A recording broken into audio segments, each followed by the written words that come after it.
So ayun, what's up guys? Pupunta kami bundok ngayon para kami magtrabaho muna ng ilang araw kami sa bundok.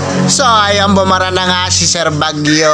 Bumalagbag na itong bangkulong na sinasakyan namin. Kaya walang ibang gawin kundi itulak ito. Kung ano nito yung... At pagkwentuhan mo na si Sir Bagyo dito sa kay Chong.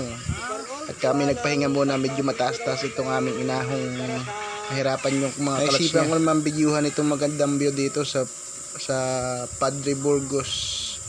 Napakaganda naman ng dagat dito. At nakarating na nga kami dito sa aming barracks. Kinuha na namin tong mga gamit. Ayan.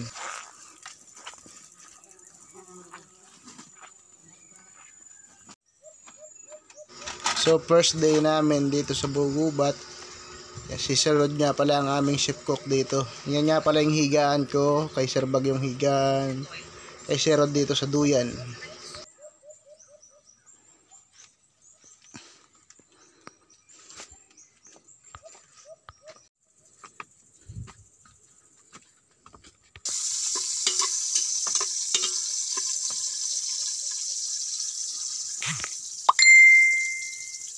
Guys, dito na kami sa bundok.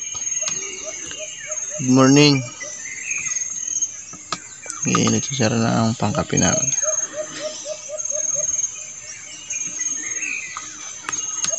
Alas 5 ng umaga dito sa amin.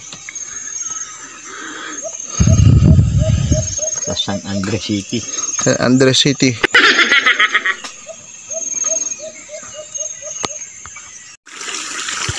Ang aming ginagawang bakod. Tanghali na. Ito po yung aming kapitbahay sa taas. Ang bahay. Kapitbahay namin dito sa bundok. Ito yung nililiguan nila. Nakuhaan din namin ng inumin. Fresh. Ito nga pala yung aming pinangilawan, yung palaka, yung kinakain, yung sagubat. Niluto ng aming chef cook, ginataan niya itong kukak. Mayroong balat, may ulo kasama. Day 3 na kami sa bundok.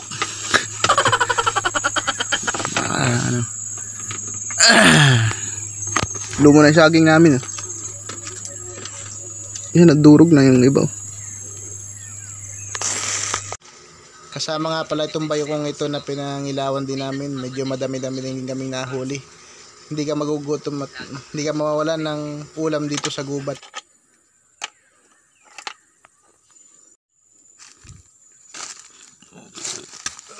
Lintik talim pati ang pinangano. Talimini, pinabili, bangkod. Talab nga sa kabakab. Lintik lang ka ng tibang ka, ano?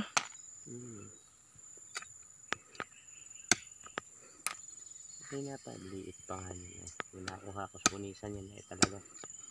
Ginagamit niya yun.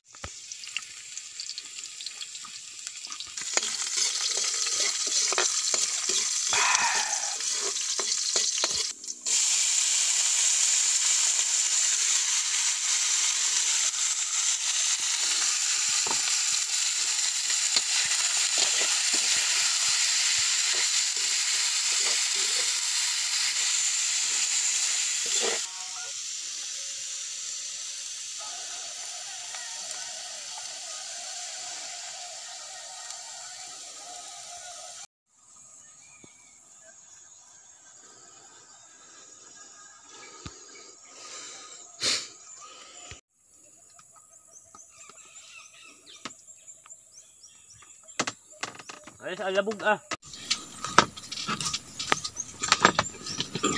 Nilalasapin niya talaga ang ano ay.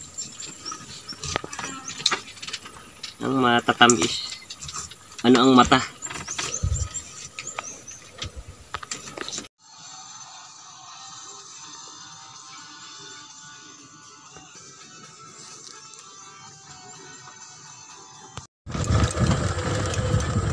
Pauwi na kami guys. Kita yung daan.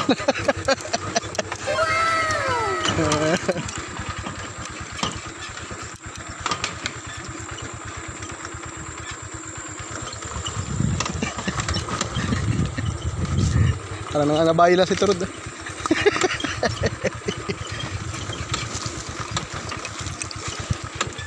Di ba? Hindi pala pwede mag-drive dito. Hirap ang daan.